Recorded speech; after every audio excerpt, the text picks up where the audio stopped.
ہم سب یہ سوال پوچھا ہے کہ انسان میں روح موجود ہے تو جانوروں میں بھی تو ہے، تو اگر انسان کی روح اس کے جسم کے ساتھ ختم نہیں ہوتی تو پھر جانوروں کی بھی نہیں ہونی چاہیے، اور اگر جانوروں کی روح ان کے جسم کے ساتھ ختم ہو جاتی ہے تو پھر انسان کی بھی ہو جانی چاہیے۔ روح کیا چیز ہے؟ اس کے کئی درجات ہیں۔ روح تو اصل میں قرآن مجید میں اس طریقے کے لیے استعمال ہوا ہے جس سے اللہ تعالیٰ جان دیتے ہیں، زندگی دیتے ہیں، شعور دیتے ہیں۔ تو اب شعور کی سطح کی چیز اگر دی گئی ہے تو وہ انسانوں کے ساتھ خاص ہے، فرشتوں کے ساتھ ہے، جنات کے ساتھ ہے۔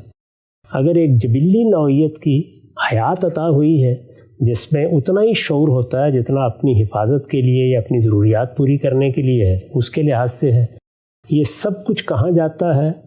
اس کے معاملے میں اللہ تعالیٰ نے جتنی خبر ہمیں دی ہے اس تک ہم محدود ہیں، کیونکہ یہ ہمارے دائرے کی چیز نہیں ہے۔ انسانوں کے بارے میں بتا دیا گیا ہے کہ ان کی شخصیت کو محفوظ کر لیا جاتا ہے، وہ قیامت میں اٹھائے جائیں گے۔ جنات کے بارے میں بھی بتا دیا گیا ہے۔ فرشتوں کے بارے میں یہ معلوم ہے کہ وہ ہیں ہی سراپا روح، تو اس لیے وہاں تو کوئی دوسرا سوال ہی پیدا نہیں ہوتا۔ باقی رہ گئے جانور، تو ان سے متعلق ہمیں کچھ معلوم نہیں ہے کہ اللہ تعالیٰ ان کے ساتھ کیا معاملہ کرنے والا ہے۔ ہو سکتا ہے کہ ان سب کو بھی اٹھا کھڑا کیا جائے اور وہ جنت میں اسی طریقے سے لوگوں کے لیے نظر نوازی کا سامان پیدا کرے۔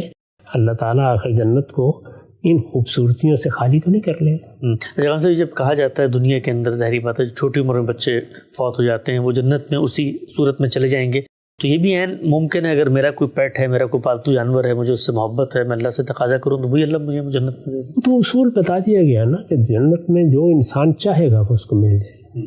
وَلَكُمْ فِيهَا مَا تَشْتَهِي أَنفُسُكُمْ، تو جنت کی اصل تعبیر یہ ہے۔